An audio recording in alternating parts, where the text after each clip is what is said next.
I'm not in the mood today for this. You're not in the mood? Why not? Not in the mood. What's wrong? I've been listening to Radiohead since I was about 13 years old. Right, and you know what? It's really... I know this isn't a football discussion, but I've just got to get it out here, right? It's becoming impossible to get tickets for anything. And it isn't because there is massive interest. It's because people just want to be a part of something. There's so little going on in their silly little lives that they just think, oh, what? Everybody's interested in radio. Well, I've got to do that. I've got to do that. So that true fans like me don't get in. Yeah, mate, I hear it. It's because there should be some. Would you want some form of test? Yeah, like tell me what's your favourite track and why on Moonshaped Pool? Yeah, one of the shittest. Yeah, albums. Good shout. I listen to religiously. Right. By the way. Yeah. Oh, what? Because you're like, yeah. Oh no, actually, that's the best one. Have you not listened to that one? Just to say context for anyone who doesn't know, Radiohead are touring once more. And everyone was trying to get tickets, and they were trying to make it fairer than the Oasis ones, where a lot of touts got them. Yeah. So it was like a code and then an email. Did you get an email? Yeah, I got an email, got code. No, got an email, got a text, didn't get a code. And I'm sick of it, Jim. How often do I talk about Radiohead? I reckon once a week I might bring it up. How often am I listening to Radiohead albums? Every day. Yeah. And some kid who wasn't even born when OK Computer came out, has no doubt got a ticket and is going. So I'm quickly doing his research before it happens. Oh, at least I know some of them. If I'm going there, right? If I somehow get a ticket, Jim, I hope, and they sometimes do this, Radiohead, they play all the weird, obscure songs. Yeah. They don't play the bangers. They don't play... Because if you're a real fan, you'd be gasping for the new stuff. Jim, and I'm looking at them. I'm looking at them and I'm like, this has ruined it a bit for you, hasn't it? Because you thought they were going to play the OK Computer album. That's what you thought, didn't you? Yeah. That's what you've been listening to recently. This is fine for me. I know all the words to all the songs. Yeah, I'm having a great time. Not even watching, your night's ruined. Yeah. You wouldn't even be watching what's going on. You'd be just staring at these fuckers that don't know the words well enough, just saying every word of the song at them. Shazamming. Yeah. Do you want me to Shazam that for you? Oh, it's this one, by the way. Is this an obscure one? No, it's off their third album. It's not obscure.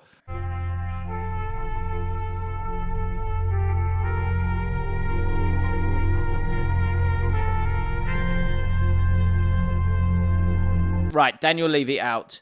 Yeah. Go on, give me your. No, say I was on Google and we're doing like the AI summary of what has Flav said this week about Daniel Levy. Okay, yeah. Look, it was a shock when we heard it. It was something that no one really anticipated. But it has since transpired that this was something that was in the works for a while, a couple of months. Have you had a lot of ITK this week? I've heard some bits, but most of the stuff has come out in the wash. So nothing out of the ordinary. Just stuff that happened before it came out. Right. And one of the most interesting things here is this. It's called the Gibbs.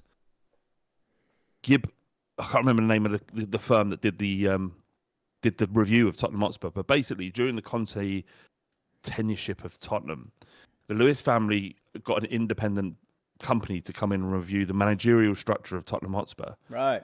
And typically, this is either used as an excuse to change things.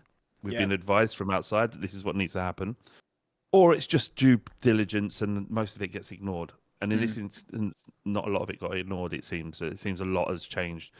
And that's bringing in someone like Vinay Venkatesham. And there is the removal of Daniel Levy and Donna Cullen. So that was interesting that this has all sort of been in place. There was also this idea that June, it was a particular time where there was quite seismic recently in that Romero decided to stay in June. Frank was signed in June. It was agreed that Daniel Levy would leave in June. And so, and then this kind of rumbling of investment started to happen around June as well. So lots of things seem to be kicking into gear at Spurs. Now the answer is, after 24 years, how do I feel and how do Tottenham fans feel? So, the question, rather, is how do we feel about Daniel Levy, right? I do want that answer. Can I just pause for a second? Two things. One, So why did he not go in June? Do we know I that? think I don't know that. Okay. We don't know for sure that is even true, but that's what the rumours are. Right. It just seemed like tons happened in June. I'd imagine it would have been to allow him. It's not about booting him out the door, is it? It's about him getting his ducks in a row and deciding and changing, giving him an opportunity to do the things that he wants to do. I guess. Like the point, I guess, what I'm alluding to here is like Gary Neville interview, him talking about after I'm gone, maybe I'll get respect and then helping bridge the gap between Venkatesham coming and him leaving. Like it's in his best interests as a shareholder who owns, just over a quarter of the company to make sure that this is as seamless as possible. He isn't a spiteful individual, and he isn't one that, you're not dealing necessarily with a Marianakis, as you know. Yeah, he's quite mature, isn't he? Yeah, and he knows that this has been his life for 24 years. This has been his life, and regardless of what you think, he is a Spurs fan. He does have the club's and always has had the club's best interests at heart. It's just what he considers to be success isn't what fans consider to be success, and the way he goes about the business is different to how other football clubs go about their business. And I just think I know I've said this before on this podcast, I think, but the game, the way football works now, it's left him behind a little bit. 10 years ago, you'd argue that he was one of the best operators in football. And now you look around and you go, it's not about that anymore. It's about how aggressive can you be. And the kind of flashpoint for Spurs, I think the straw that broke the camel's back was the Eze deal, where he had a free run at Eze, really. I appreciate Eze always wanted to join Arsenal, that was clear. Yeah, but if you've got the opportunity to get him, you've got the opportunity to get him once he's in the door, then he's going to... Injury doesn't happen. Yeah. They're not going to buy Eze, potentially. That's interesting, because... So one thing that someone just said here was, why let him make all the signings in the summer? I think if you bring someone new in, for them to hit the ground running, if you're going to bring someone new in, now is the time to give them the reins, because you've got until January to get your ducks in the row for the next transfer window, if you were to even want to do anything in January, right? But long term, when you get to the next summer, and it's the summers that matter when it comes to the transfer window, really, you probably were better off having someone utterly ingrained in the club and knowing what to do to kind of ideally maybe not facilitate it to the level you want to, but to at least like not make any like glaring errors in this next summer. So maybe that was the call at the end of that from that point of view.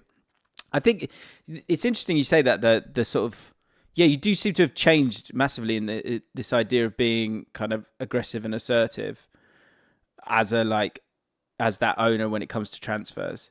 It does fit. I was going to say, because I think I agree with you in the sense of, I think he absolutely wants to do the best job, and like a footballer, any footballer's got strengths and weaknesses, and you're right, the game changes a bit as well. Like, so the analogy I was going to say as you were talking there was like, so like for me, for example, as a footballer, right, I was able to play to like an okay level. And I know why I was able to play at an okay level. It's because I'd play in centre midfield and I'd hit the channels, or I'd hit a target man, play two touch. And that was a way of getting in behind and being an effective footballer, right? Now, if you want to be a really good midfielder, you've got to pick up the ball, beat the press, like go and play in those areas that I would not be comfortable playing in those areas, right? And I think that was the problem maybe for Daniel Levy. As good as he was at certain things when he came through the door and he got him from A to B, the game had moved on, and I don't think he was comfortable being as assertive and as aggressive as you want him to be, and the fans want him to be as well. Well, no, as he absolutely needs to be as well. Like he's an example of this was Xavi Simons, and it's not a great example because I feel like we've kind of fallen upwards with Xavi Simons. Time will tell. But there's an argument, a discussion around it. But the thing is that Xavi Simons probably wasn't even on our list until we had to get it done. Yeah. And that's the issue. And we're reacting constantly. And I think that's the problem. The other problem is is this. We want to find the name of this. Gib River, that's what it is. Gib River is the name of the company. And what they said was that the managerial structure. Well, we don't know what they said. It's private information. We'll never know. Right. But we can assume, with fairly confidently assume, that there are areas of the managerial structure at Tottenham that don't exist that were filled by Daniel Levy. So you're talking about like you got a CEO, you've got a financial officer, you've got the director of football at times. You would say Daniel Levy was doing. Yeah, like we've got a lot of nuanced ones, like head of methodology. We've got a QPR now, which is started coming into the game. Things like that. I know what you mean. We've done an episode. If anyone's really interested in this, I had this guy on called Anatel Pang, who he basically works in big business in Hong Kong, but he understands structure of business. So we went through what Tottenham should look like compared to other football clubs that are considered to be good and run really well, like Manchester City and Manchester United in terms of their managerial structure. It's not working at the moment, but they have a clear managerial structure that is, on paper, a good example of how a big business should correct. Yeah. Whereas Spurs it's Daniel Levy doing all of this. And then there's Langer, Paratici and Frank. And that, like the fact that Venkatesham come in as a CEO was massive. He's doing this. Yeah, I love that. That worked. That made complete sense. He's just buzzing about. Yeah. And you can't be an expert in all of these places, and he's micromanaging the situation, and he's done a great job for 24 years in doing that. But you cannot do that forever. And the fact that Venkatesham come in, it was our first proper CEO we've had, who would have decisive power in 20 years. Before that, it was Donna Cullen, who was his right-hand woman, who essentially ran the football club day to day. And really, and again, talking to this guy, Anatel Pang, he was saying that the chairman, in effect, shouldn't really be involved in the running of the day-to-day of the business. Shouldn't be at the club every day. They should be there overseeing and enabling the CEO to run the club or the company. Yeah. But what actually and why it's in terms of business, it's really important, as discussed on this podcast, that you have a CEO and a chairman. You don't have a chairman who is also the CEO. It's like a conflict of interest. Anyway, send me the link to that. I'll put it in the description. Yeah, I'll send it to you. Send it to me. So, okay, next two questions. Vinay, I think I've asked you this before. I can't remember what you said. The Arsenal links with him, how does that sit with everyone? No one cares. Really? That baffles me. There's more people cared of the fact that he presided over an Arsenal team that included Partey, and he wasn't involved in. He's culpable in the fact that Partey was playing and he was the CEO of Arsenal. Right. But there's definitely issues around that. But I just don't think like playing CEO's business. They kind of it's very close though, isn't it? Like you were saying, there's not another CEO. We've hired the chief marketing officer from Arsenal as well yesterday. Wow. I think I guess there would have been a time once where I just would have been really against it, but now I just don't really care. Like if he's better than Levy, I mean, we've had William Gallas, we've had David Bentley, we've had players. Rowan Ricketts, like that. Yeah. Adebayor, Rowan Ricketts. We've had players. That's true. We've had players, and it's kind of like once I would have been fiercely against it. Now I'm just like, I don't know, what can you do? Just get it done. It's such an important role, and if he's as good as people think he is, then whatever. Okay. Second question: If I could give you, I'd take away the 2 trophies. I'll give you another 2 trophies, but I take away all the sort of building business work and your, let's say, Nottingham Forest situation. Forest is great ground, by the way.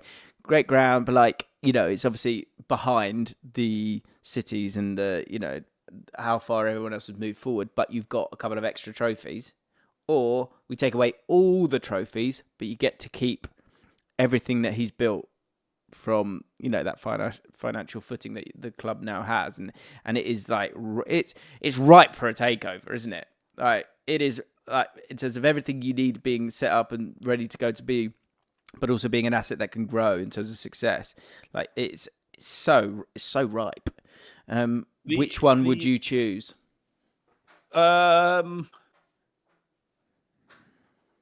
Obviously the trophies. Obviously.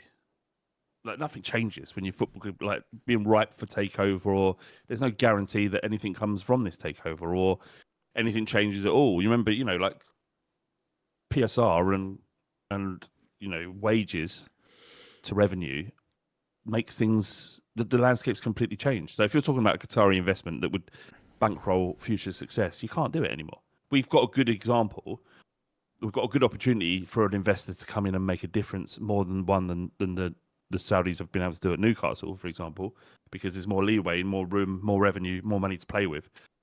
But there's no guarantee, just because Daniel Levy's left, that Spurs will be any more successful than he has been. You would argue that he would be, because 2 transfers, 2 wins, 2 trophies in 25 years, given the amount of money we spend, we should have won more, right? And yeah, you might either look at that as Daniel Levy's fault, or you might look at it as the players or manager who's incumbent at that time. I don't know, but it's just time for change, and so. But to answer your question, yeah, 2 more trophies if they were good ones: FA Cups, Europa Leagues, Champions League. 1 Champions League, that I would take that. Yeah, interesting. Yeah, it's funny. He has left the club in a good space. Yeah, Rob says, I think Jim's talking about it being a good me talking about it being a good takeover is an example of Levy's effectiveness. Yeah, I think it is an interesting conversation because it is a complicated one. And so if you like, as we always do, if you turn it into something binary of has he been good or has he been bad? I think to your point about the structure, it's interesting that like maybe with a better structure, I don't know if I believe this as I'm saying it, but like maybe with a better structure, he might have, and the club might have been more successful. Like if he'd been able to have someone else to kind of go, no, look, you've got to look what's happened here. We've missed out. Do you get it done? And that didn't happen. Yeah, but just to go back to your effectiveness, like there's been this kind of general feeling of, in some quarters, celebration. And I guess it's like, you know, Mugabe wasn't always a bad guy in Zimbabwe. Wow. Right? He started off as a freedom fighter. He started off, you know, he's the feeling was, I'm not comparing Mugabe to Daniel Levy, but at the start it was all good. The point I'm trying to make here is that people were celebrating his demise, but really he's been a net positive for Spurs. He's taken Tottenham from £80 million in valuation in 2001 to £4 billion. That's what they think the company's. That's what they want. £4 billion. Someone else said that to you this week, so it's at the front of your mind. What, Mugabe? The Mugabe in that comparison. No, it just come to me at that moment. Yeah. Okay. But yes, I'm saying like you at the end you'd celebrate Mugabe's removal from Zimbabwe, and rightly so. Rightly so. Rightly so. But you got to also remember the good times. It's like because you. Whoa! Hey, let's remember the good times as well.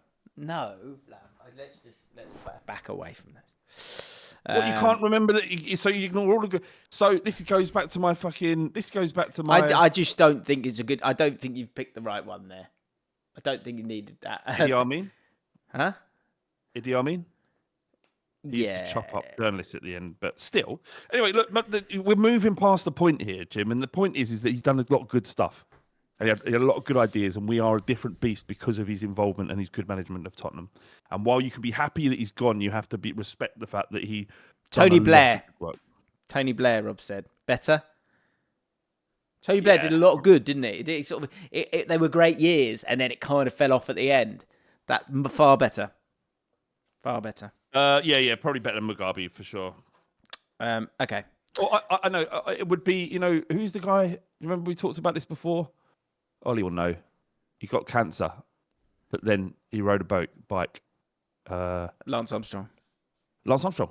Everyone forgets all the good stuff he's done just because he cheated a little bit. Who cares? Yeah. Think of all the cancer people he helped. Cancer people, yeah. Do you So what do you want now? What do you want? Right. So what will likely happen, and this isn't me knowing stuff. This is me regurgitating stuff, right? As you well know, is it seems like ENIC want a good crack at Tottenham without Daniel Levy there. Okay. And the rumor, the ITK, is that they're looking at this as like a 3 to 5 year project. Right. And then they, just to increase the value of the football club. They only see that the football club and all football clubs in the Premier League, the valuation's only going one way, and that's upwards. And so it's in their best interest to maintain or make better to ensure that they get more money for their buck when eventually they do sell. Now, interestingly, that doesn't mean there won't be investment coming in. Like, if just yesterday there's rumours that Qataris are back in and they want to buy a minority share, specifically the people that own PSG. Love a flirt up, don't they, the Qataris, for you lot? Love a flirt up. It feels inevitable. It does, doesn't it? It does. I'm not happy about it. The thing is as well, right, you've got the sort of... That is the great thing about that Daniel Levy, is that you've got... All you really wanted Daniel Levy to do is take the handbrake off. That's all you want. You've seen I think there's a bit of this where you've seen Chelsea, you've seen Berta, like, be aggressive, and you're like, I want a bit of that. Liverpool. Yeah, I want a bit. Yeah, that's what you have to be. Yeah. This is our target. When the time is right. There's different ways of doing it. So, like, Arsenal, it's like, right, I'm getting pissed off now, like, sort it. And Berta's like, yeah, I sort it, fine. I love buying strikers. It's what I do. Liverpool, they waited to go plonk and do it. Chelsea, and again, another incredibly different model. So you got to find the model that works for you. Yeah, I think the problem is that Daniel Levy was comfortable with where Spurs were. Oh, we want to win. Of course we want to win. But we've got to do it within our means, which is we'll always be 5th. We'll always be 6th or 17th. But you sound a lot like an Aston Villa and Newcastle fan that you were digging out just a week ago. Why? Because you're like, let us spend. No. You just said, but we got to spend between our means, which means we're always going to be 5th or 6th. You just said that, direct quote. Live within our means means that you're not speculating. Aston Villa and Newcastle cannot because of the rules, right? And the rules should be there for a good reason, right? As discussed ad nauseum. But with Tottenham, it's that energy that filters down that this is okay, everybody. Don't worry, right? And sometimes that's nice in a company. That means that no one really has to kind of be at the top of their game. We can coast this. We can put just enough of money in for this just to coast. And forget the money for a second, Jim, because it's not like we don't spend money. It's just the way we spend it. And the decision-making involved. And it's like, we're not going to do what we need to do to get this player in because he believes he can change us, a la Jack Grealish, there are others. And so we're in this situation where, he's okay with just being okay.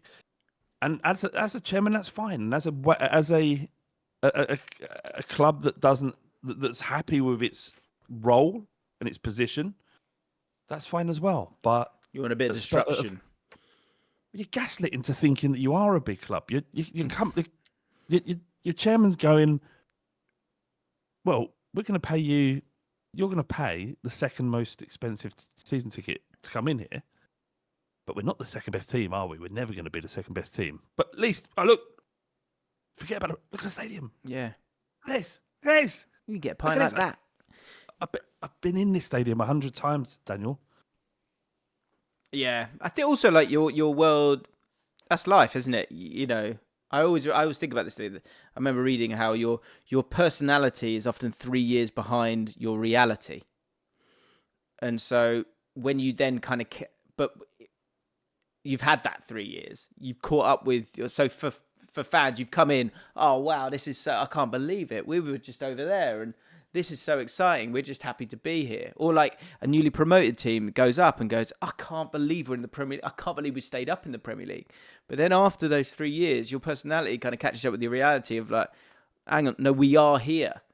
So I now want to get, you know, like that's life, isn't it? You want to keep moving forward. So I think it's understandable that Spurs fans are going, hang on a minute. You're telling us we've got all the things we need here. And two things can be true, like the ability to get them into, as Ollie says in the chat here, to get them to a great position to challenge with no PSR worries is absolutely needs to be applauded and recognised, I think. But you know, you ideally you want to be swimming in new waters, or like you want to be, reaching for higher heights. Yeah, and I think that's fair. So it probably feels like the right time to make the move. Yeah, it's fine. Look, if it wasn't for him, I don't think we would have ever been in a position where we can dream higher than where we do currently. There would be aspirations of genuinely challenging for a title. Like when I was a kid, I remember Spurs before Enoch. I remember it. It was challenging. It was mid-table building. Yeah. Well, I think if you think of like the last sort of 30 years, it was really mid-table. Well, actually, it was sort of. Venable. Where were you with Venables? Where were you finishing then? I can't really remember, mate. We won the FA Cup. I think sort of mid-table to. Yeah. And then it got ugly for a few years, didn't it? We finished 14th or 15th when we won the FA Cup. No, we won the FA Cup. We finished 15th. Sorry.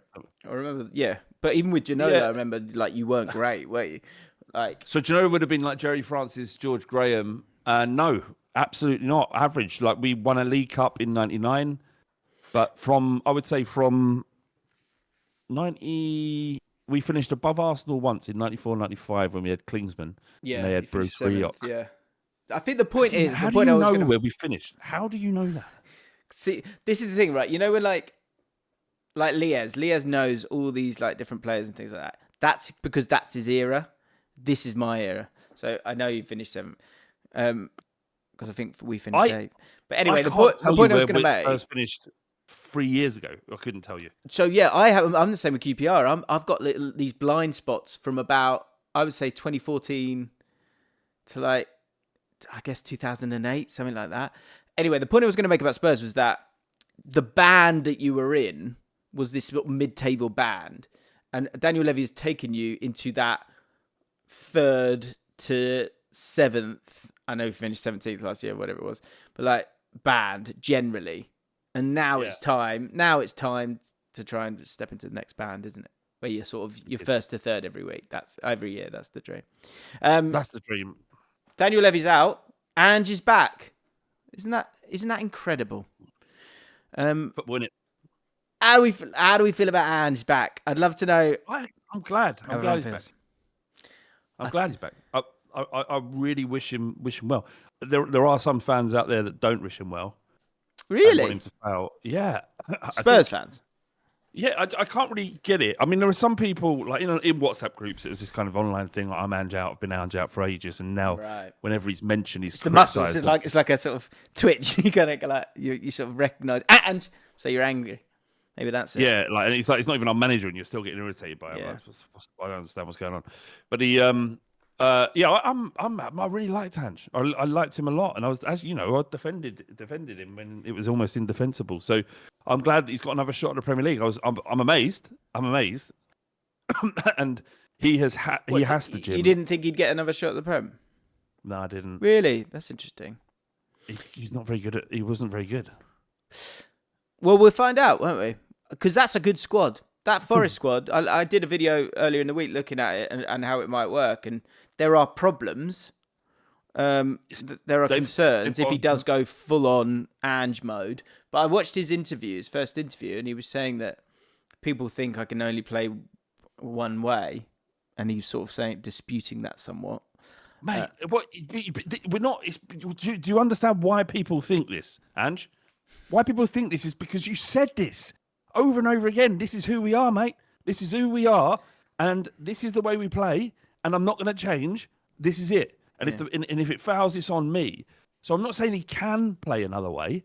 He can't. Obviously, he can. He's a football manager. He can set up a different system. Surely, he died on that hill at Tottenham, and we suffered for it. And the only point he changed, and I would legitimately argue, that the players decided to do what they wanted to do in that final rather than anything else. Because there was no tactics involved. It was just the worst, most stink the place out way to win a trophy. And I'm here for it. I'll do it again, whatever it is to win. But just to reply to that, though, is that he has to do something different. He has to play a different way because he doesn't have Mickey van der Ven. And Milinkovic and Murillo, that just feels like a lot. But it feels like, Milinkovic, he's amazing at what he was able to, defending, what was facilitated for him there. Yeah, exactly. And so was Morgan Rogers when he won the Premier League, right? A sort of bang average centre back he got the very best out of him. What, he wasn't bang average. Suddenly he was what was he? Maldini, was he? No, you've just said I feel like you've said his name wrong. But now I'm struggling to think. Morgan Rogers, you said. No, not Morgan Rogers. I forgot his fucking name. It is Rogers. Why can't I find his name in my head? Everyone is screaming it. Someone say it in the chat, for God's sake. Morgan. Where's Morgan? Where's Morgan? What did I say? Morgan Rogers. It happens. I do it with I can't do it. I really struggle with his I'm gonna say it now. I've forgotten his first name now. I want to say Curtis Davies. Who am I trying to say? The centre midfielder for centre back. No, who's centre midfielder for Liverpool? Curtis Jones. Curtis Jones. I want to say Curtis Davies all the time. My point, but what you mentioned there about what I mentioned about Wes Morgan is that you find the best of his. Yeah. That's management. That's exactly what you should be doing. Totally. So where I would worry if I was a Forest fan is that I think Radu Dragusin would do excellent in the Nuno team. I think he's a good defender. He likes to get his head on the ball. I said the same in the video, probably because you might have said it to me in the past, and so I apologise for stealing that. But he looked terrible. He looked terrible in a high line against Everton. He looked awful. Now, I'm not saying there is a middle ground somewhere, I'm sure, that Ange Postecoglou has now realised that he has to find in order to make it a success of Forest. But you're right. On paper, they've got a really nice, balanced squad, I think. Yeah, and also, if you think of the signings that have come in, all of a sudden you go, those suit Ange quite well. And with the concern about the centre-backs, right? Say Murillo is capable. And maybe he's not got outrageous pace, but maybe he's capable of being kind of on the front foot, right? He's not slow, though. He is quick. But that's one player that you got, you might have to go, sorry, Milinkovic, and then you bring in someone else. But then the rest of the team works. The rest of the team does work for what he wants to do. Yeah. So there's no reason why he can't succeed. The key parts of his game are fullbacks. They're massively important to him. You got Nico Williams and you got Aina. And then you got Zinchenko as well, who can also play in midfield. Yeah. So that works. That fits. Yeah. Midfield. You got Gibbs White, Douglas Luiz, Elliot Anderson, and Amari Hutchinson. How good's Elliot Anderson in the week? Did you watch the England game? Yeah, I did actually. I don't have any feelings about it. Yeah, he was great. Why don't you have any feelings about it? You just hate him. I don't think it was as bored. I don't think the Andorra game was as bad as everybody thought. Oh, the Serbia game, yeah. Serbia, yeah. But Anderson was great in both, wasn't he? Yeah. I didn't watch the Serbia game. I watched the Andorra game. All right. But the thing is about the England thing, just quickly, is we don't have to look good against Andorra. You just win, get it out of the way. This obsession with England playing brilliant football, just get the game out of the way. They're going to come, they're going to stink the place out. They're one of the worst sides I've ever seen, Andorra. And just, sometimes the ball goes in the net, sometimes it don't. There was nothing to complain about, but you turn TalkSport on afterwards, and it's like everyone was trying to commit suicide on live on air. Amari Hutchinson's a great signing. I love him. I think he's fantastic. Do you know what's funny, Amari Hutchinson, that he's not in the Europa League squad, though? I know it's like Spurs and Mattis Tell. Yeah. There's not room because no one has any homegrown players in their squad, which means you can take another player. Douglas Luiz is a great signing for them as well. That's a good squad. I didn't realise how good it is, especially they just kept gently adding to it without me realising. So there's an opportunity for Ange really, because that squad is good. Is it as good as Spurs is? Probably, maybe. The one that he inherited, maybe not, right? Whatever it is, it's all down to what he wants to do, Ange, because there's a squad good enough there, probably top 6. Can he get the same juice? Yeah, what are you thinking? Top 6, yeah. What is success? What do you think of the relationship between Marianakis and Ange Postecoglou? Obviously, 2 Patriots. I just think I think I can see them. I can see them sat outside a Greek restaurant, enjoying some bloody meze together, just chatting and just sipping tiny cups of sort of coffee or tea or whatever. 2 tempestuous individuals. Yeah, just chuck it. Yeah, they could enjoy blend some vine leaves. I don't know. You know, they enjoy their backs against the walls. They enjoy fighting the world. They enjoy us versus them mentality. They've got Marianakis, who's a really ambitious owner who will spend. Like I can understand why Forest fans just defend him to the hill and defend him over Nuno in this situation. Yeah, because something's gone on. Like I would argue, Marianakis was probably the problem here in this certain instance. Because it can't be Nuno. Because look what he's done. He's brought in Edu. They've clashed, and he's gone with Edu. Why is he clashing with Edu? That's the thing. I think there's a guy called Max Scott on. I think his name's Max Scott. He's a Forest fan, and he's like me. Whenever you talk about your own football club, I can imagine it's very irritating for other people to listen to. So hearing him and like someone like a Villa fan talk about Villa, you're like, this is so biased that I just, why am I even listening to you? Which is the same for me, that people would say the same for me. Right. Like, if you really want to know about someone's football club, don't ask a Villa fan. If you want to know their opinion on a penalty decision that's gone against Villa, you don't speak to a Villa fan about it. You're just hearing nonsense. Right. My point is Max Scott, he was talking about the fact that Nuno probably thought that he had credit in the bank and that he had more power than he did, and maybe pushed his luck a bit. And obviously Marianakis being the way he is, might have exploded in the wrong direction. But then you look at Marianakis and you look again, I'm obsessed with managerial structures in football clubs now because of what's happening with Daniel Levy. Right. If Edu is the director of football, global, he is the power broker. I think that screams so much to me. Like, obviously it is, Marianakis has so many different clubs, and that's where we are now. We've got a global. He works for, I don't know, Olympiacos as well, isn't it?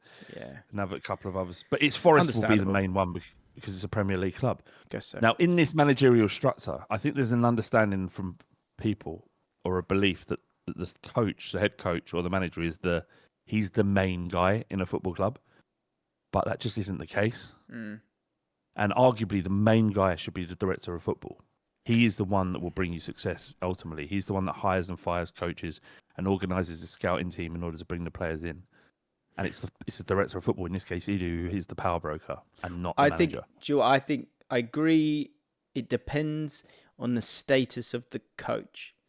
So if you're Klopp or Arteta, that dynamic is that director of football should be facilitating you and helping you, and a bit of a conduit, I guess, as well, but really helping you. But you probably are have that final say.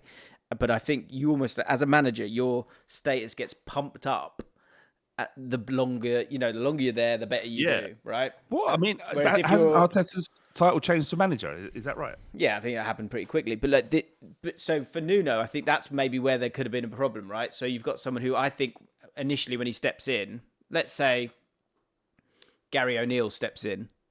He kind of knows you're the top guy, Edu. I'm the coach, and so he needs to kind of pander somewhat to that person, right, to get in their good books, right? But Nuno, with all that he did last year, and signs a deal a couple of days before Edu comes in, he feels pumped up. So he thinks. So then, when he's being kind of spoken to and Eddie thinks he's the guy, I think that's where things started to kind of go wrong. But I also think there's something missing in this. I think there's something missing in this because I just don't understand why Nuno was as aggressive as he was in those press conferences. Yeah, we'll never know until the books come out. But yeah, there is something off. Something's not right. So how does this quickly? Sorry, how does this? Fast forward 24 months for Forest. Okay. Where are we? Where are they? Where are they? What's happened with Ange? I think that's a really good squad. So I don't think I don't think he'll crash and burn. And I think you got a good group there. So I don't see a problem there either. I'd be surprised if any manager's in a job 2 years these days. It isn't a great question, in fact, really, is it? Because most clubs. I just can see this. They will love him. The players will love him. The fans will love him. You can't the way he talks, and maybe that we because they might have heard it at Tottenham already. That maybe it won't be as susceptible as we were to him. But I drank the Kool-Aid in a big way, and even when I'm watching us, it got to a point where we were so bad last year that I sat down and I'm like, I expect us to lose, regardless of who we play. And sitting down and thinking you're going to lose every week is a weird position because you just stop feeling anything. Yeah, I think we would watch. I watched Leicester beat Tottenham at home. Leicester, hands down, but I mean they were the worst or second worst team in the league last year. And I just sat there and felt nothing. And I went, "All right, Dad, I'll see you on Thursday for the Europa League game." That'll be better. What it's supposed to be like. Yeah, I think Hudson-Odoi will enjoy him. I think McAtee will enjoy him. I think Amari Hutchinson will. I think Morgan Gibbs-White will. I think Elliot Anderson. We're back on board. I think Elliot Anderson and the energy that Gibbs-White and Elliot Anderson have, like that, I think he'll love. I think everyone will love that. I think I'm struggling with Chris Wood up there. I'm struggling. Brian Yates, I think, won't see a great deal of time, which should be a shame because he's a captain. But I just can't. Yeah, Sangare, I'm intrigued to see if that can work or not. Like maybe I don't know if he wants a different kind of six or is he the right kind of six? Time will tell. I mean, his six is, if it's the same as Spurs, will be someone who needs to take the ball from the centre back turn, and so it will have to be Douglas Luiz. Is he comfortable doing that? But he was at his best. He had Kamara next to him, so yeah. Who knows? Let's go through some fun comments, shall we? Also, a couple more things. Let's do some comments. But I think the things you need to look for is attacking breakdown. This is what became really evident in the second half of last season. Yeah, was every attack would break down. We were so blunt; it was unreal. It's like they forgot how to play football past the halfway line, and how aggressive and how effective the press is. Because the press under Frank is completely different from the press under Postecoglou. So if he gets those things right, it'll be okay. Okay, time will maybe tell. Arsenal first game. I did big laugh award, but this did make me laugh last week. Bohemian Raki said, is a quote from me the other week. He says, "The thing that gets you the job is the thing that costs you the job. And the thing that attracts you to someone is often the reason why you break up." It was the comment underneath that made me laugh here. Celtic69 said, "False. Never ended it with a woman because of massive wambos." First time I've heard wambos. You ever heard wambos? Wambos? No. I don't know. I don't know if you can list body parts and be in safe ground anymore. Is that true? Yeah, I would be careful. Wambo, I think we're right. Bohemian replied. He said, But why did they break up with you?" And Celtic said, "Wambo addiction." It's just funny, isn't it? It's just funny, and it's the guys having fun with each other, replying to each other. I do read the replies because when they are funny, it's great. So do get involved with each other. Have some banter. Slugs not in the wild, slugs in the wire. Bill Mack says, "Not my mate messaging me a pic of Jaffin on his living room TV at the exact same time I was watching Jaffin on mine. We slugs have a psychic connection." Amazing. Do you know what? The other day, my brother was walking through the shopping centre in Watford, and they're walking through, and they look up at the big screen in the food hall, and lo and behold, who's on there? The boys. Well, not just you, me and you. Yeah, the boys. That's what I just said. Well, Yeah, I said the boy. but instinctively you went. I meant the boy. I was pointing at me and you. Right. No. Anyway, yeah, we're up there. Fucking boys up there. He's like, what are you doing up there? And I'm like, I don't know, fucking know. What are they doing in Watford Shopping Centre? Why are we up there? There's a YouTube video. That's cool. Very, very cool. Yeah. So yeah, it's great to see the slugs in the ether, essentially, kind of having psychic knowledge. As I say, yeah, join us on the mailbag. I do want to a bit of a sneak behind the curtain last week. Yesterday we did a mailbag and we had an incredibly deep conversation talking about documentary making and fame and modern media, and I was finding myself going to new depths to try and understand the situation that we were discussing. And then Flav said, "Is there an uglier man than Richard Keys?" With no context at all. So if that's your thing, join us. He is. He's just strange. He always struck me as really strange. Like, what is this weird little man doing on a? How did he get the job? Can we though, on the same vein, right? Can we just enjoy Richard Keys? Can we enjoy these fellows that just have a different beat? I watched Not him. I watched a bit of the Mikel Owen Rio Ferdinand interview. And I was just drinking in Mikel Owen. I absolutely, the stuff that was coming out of his mouth, it was so Partridge, Brent. It was so odd, but fascinating and entertaining. I really enjoyed it. A lot of his takes. And I was like, I wouldn't think like that. His stock. This interview has done wonders for him. I think it's done really well for him. Do you? All right. Is that what the fallout has been elsewhere? Because yes, I was like, I found that really enjoyable and really refreshing. Yes, everyone did. You're watching it and you're going, "This is great. What the fuck is going on?" Because you think of Mikel Owen, you think he's possibly the most boring man on earth. No. And it was actually watching this. It was Ben Bowman. Obviously, he's young enough to say this, but he goes. I think he said along the lines of, "That interview was pure aura." There's a lot of aura out there.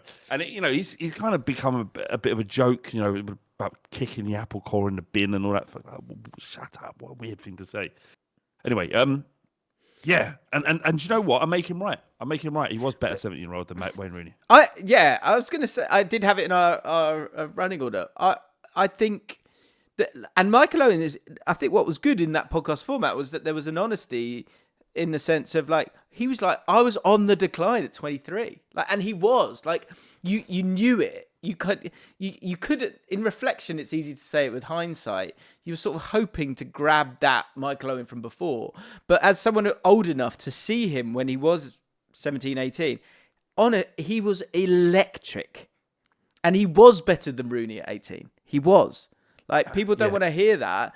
Go look at the stats. Go look at the impact. But and to what Mikel Owen says as well, in terms of how frightening he was as a striker, he was outrageous. Yeah. But he's so blunt with how he's it's such a blunt flex. That's what I found so enjoyable.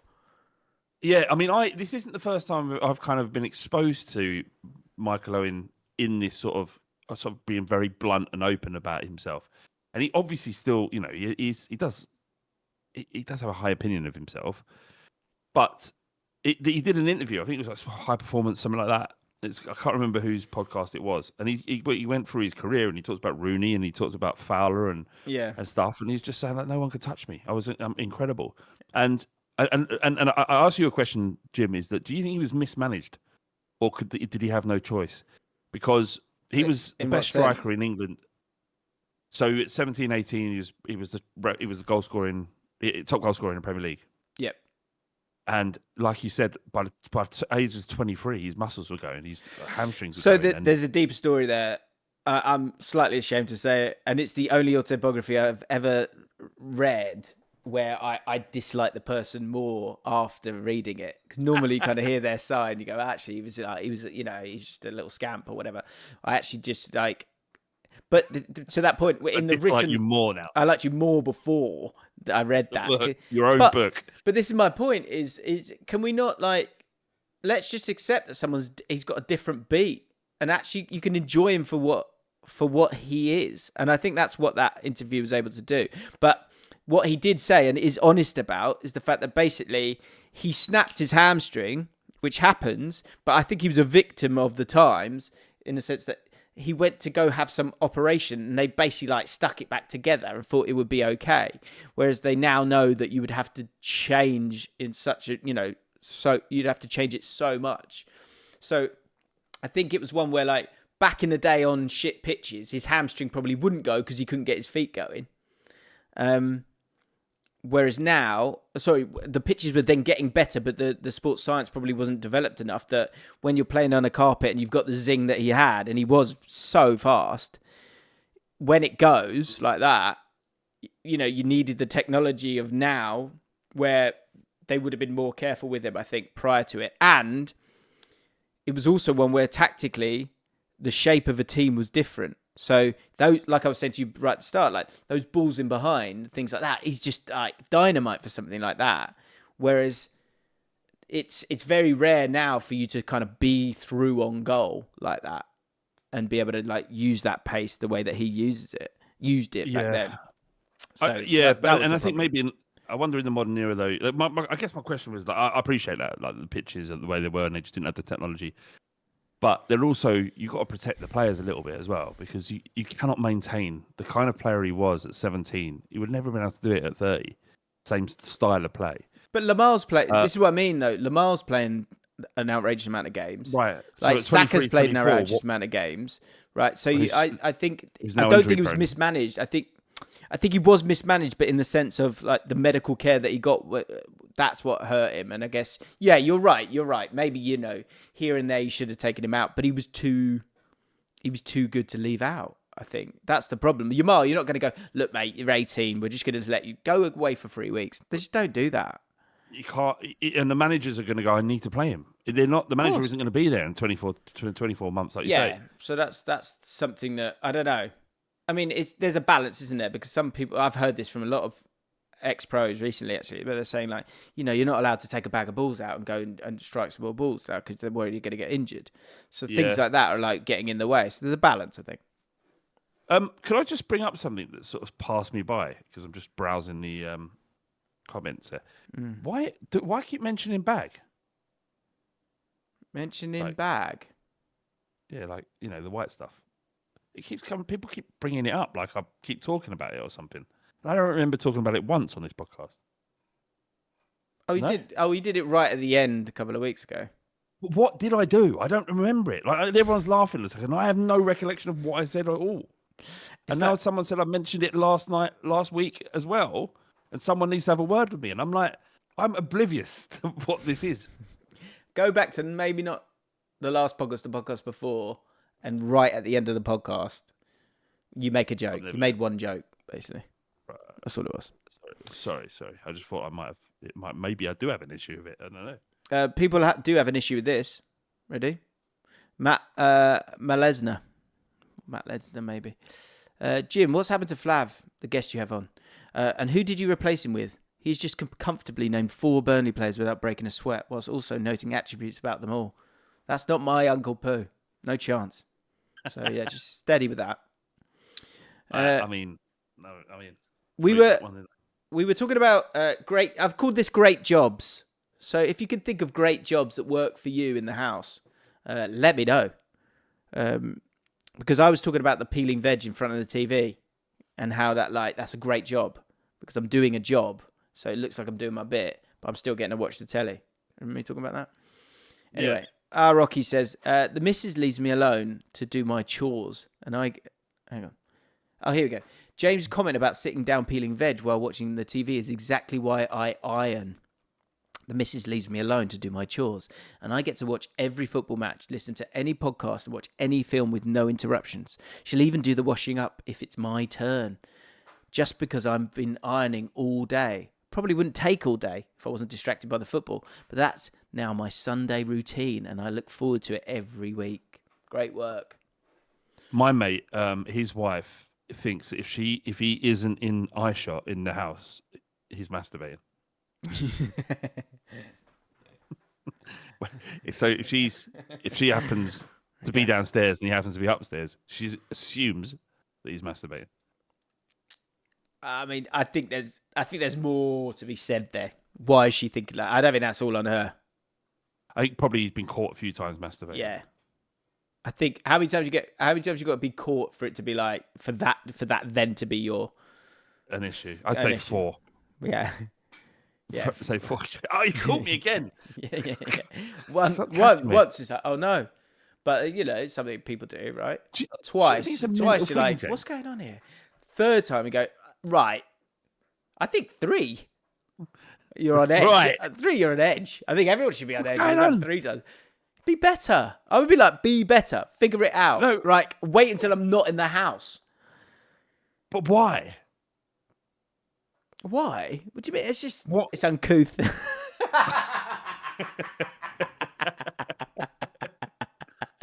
I don't like. What is it? You just want to like. I can't remember last time I used that word. Uncouth. That'd be a great thing. What's like a word? Is there a word that we can get into our weekly analysis? Like you were saying about Carragher, saying like saying Gyökeres, because Ben Bowman said Gyökeres looks like he's playing in jeans. Wait, have you just on that? Have you seen the kind of fallout to that? You got Mark Goldbridge and Terry Flewers. Terry from Essex. Terry from Essex. Someone wrote a comment last week saying, "Can we all just take a moment just to think about poor Terry from Essex?" yeah. But then, like, it was like Goldbridge called him a prat. Called Carragher a prat? No, Ben. They made a video. Ben's on their thumbnail. Really? And I'm like, yeah. Does Terry great exposure for Ben? Yeah, great for him. I know it's difficult for you because you're friends with them, right? But why is he a prat then? He's saying it was along the lines of being a prat for. Hang on, you're kidding me? What? I might know the context here, but he's a prat for saying that one comment, which is actually quite funny. Whereas, he's been calling Onana a prat for ages. That's not fair, unless I'm missing something. Yeah, I don't know. But it was almost like, and there seems to be this kickback against. They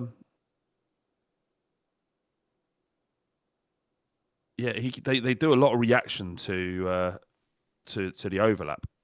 He does, this guy Terry. Okay. It seems looking for his thumbnails. Anyway, maybe it does numbers for him, but yeah, I just think we're calling. I think having a go at Ben Bowman for making a joke, which was very funny, is like out of order. But there's also like just this sort of bubbling under a bit of discontent. Like some of the people were saying that you know the young lad from the Man City fan, Luke. They were saying it's kind of like it feels like they're putting it on Luke. They're like making it like they're giving it, and he doesn't realize that this is what's happening. And like for a kid to be on that show and have to kind of front up that level of he has to answer for that 115 charges. Feels a bit hard. It's quite tricky, isn't it? Yeah. It's quite tricky. So and then obviously it's on the fallout of Dan and Greg, the Forest fan, and then they went back to head. I don't know. All part of the drama. Really. Yeah. Oh well. There's a new Rambo. There's a new Rambo First Blood. Tom Hardy. Really? Yeah, it looks good. It's great. I was thinking, right, so what's happening? I was thinking, what's happening in football, right? I thought, because a lot of the comments about Man United, it was after Grimsby, wasn't it? And I was thinking, what they got next up? And I just looked at their fixtures and I thought, Man City at the weekend, then Chelsea. I think they're going to win. Yeah? Come on. Oh, that's good. Because we were talking about rock bottom and people saying, they've hit rock bottom. And I was like, well, they haven't hit rock bottom. Celtic 69 with his second mention, 226 likes. People have been saying that this is rock bottom for Man United for about 5 years now. Trust me, they can go lower. And then there were 60 replies. Declan said, I ache to see it. And Mouse said, keep digging. We'll reach God soon. And then Dodgy's mum, 8340, said, he's replying to someone else. He said, you would hate it if we got relegated and went bust because it would get the Glazers out. And then you are back to the 90s paradigm within a few years where Man United have tons of money again.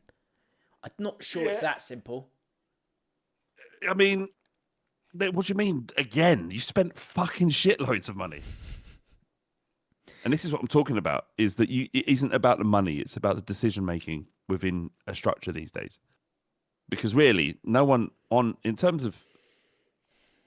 spending... in terms of net spend more than anybody else of the top six. It's about decision making. We talked a bit about Chelsea and how they operate, and there's a type of company that exists out there, not in football, where they do lots and lots of trading, and that's how they make their profits in their business and do their business. And they've tried this. They've applied this business mechanism to a football club in Chelsea, where they're just seeing players and human beings as cattle, basically. But they had that before with Chelsea's. That's what I mean. Chelsea's unique in the sense that because of their youth setup being as strong as it is, they've had that in operation in a different style previously. They're just doing it in a different way now.